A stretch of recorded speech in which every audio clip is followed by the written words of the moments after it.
चौघाला पहिल्यांदा माणूस हल्ला नव्हता, बरोबर आहे का नाही? आता मी यांच्यावर काही जादू केली का हो? यांच्यावर कोणता मंत्र म्हणला का? ह्यांना कोणते पैसे दिले का? सर नेमकं ह्यांच्या बॉडीमध्ये काय झालं बघा. फक्त हे पाणी पिल्यामुळं माणूस, सर तुमच्या जवळच उत्तर आहे. मग पृथ्वी तलावर सगळ्यात जास्त ऑक्सिजन देणारी वनस्पती कोणती आहे? तुळस. हे तुळशी माणसाला गरज कशाची असते? माणूस ऑक्सिजन पाण्याशिवाय जिवंत राहू शकतो, अन्नाशिवाय जिवंत राहू शकतो, पण ऑक्सिजन शिवाय जिवंत राहू शकत नाही. हा ऑक्सिजनच यांच्या शरीराला मिळाला. सर घरातला प्रत्येक माणूस काम करत नसतो, तसं आपल्या बॉडीतल्या सगळ्या पेशी काम करत नसतात. सर काही पेशी मान टाकून पडलेल्या राहतात. तसं ह्यांच्यामध्ये सर पहिले बी ताकद तीच होती. कारण पहिलं माणूस 100 किलोचं 150 किलोचं पोतं उचलत होता. आज 20 किलोचं पोतं उचलू लागले तर धापा टाकू लागले का?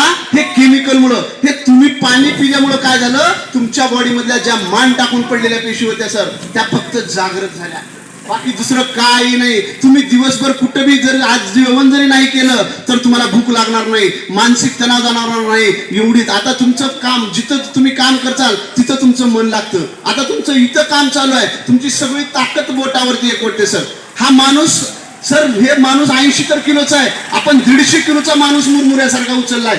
आता ह्या माणसाला फक्त एवढंच करायचंय की हा माणूस उचललाय म्हणून आपण बोट काढू नका.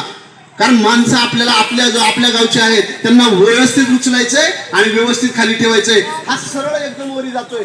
मुरमुऱ्याचं पोतं कसं उचलतात का, त्या मुरमुऱ्याच्या पोत्यासारखा हा माणूस वर जातोय. सर ही ताकद आयुर्वेदाची आहे. म्हणून तुमच्या डोक्यातलं काढण्यासाठी चौघांनी काय करायचं? तसंच पहिल्यासारखंच बोट लावायची.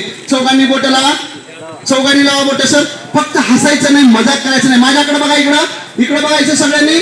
चौघांनी ताकद मी 1 2 3 म्हणले की लावायचं. सरळ वरी उचलायचं आणि सरळ खाली ठेवायचं. 1 2 3. आता सावकाश ठेवा.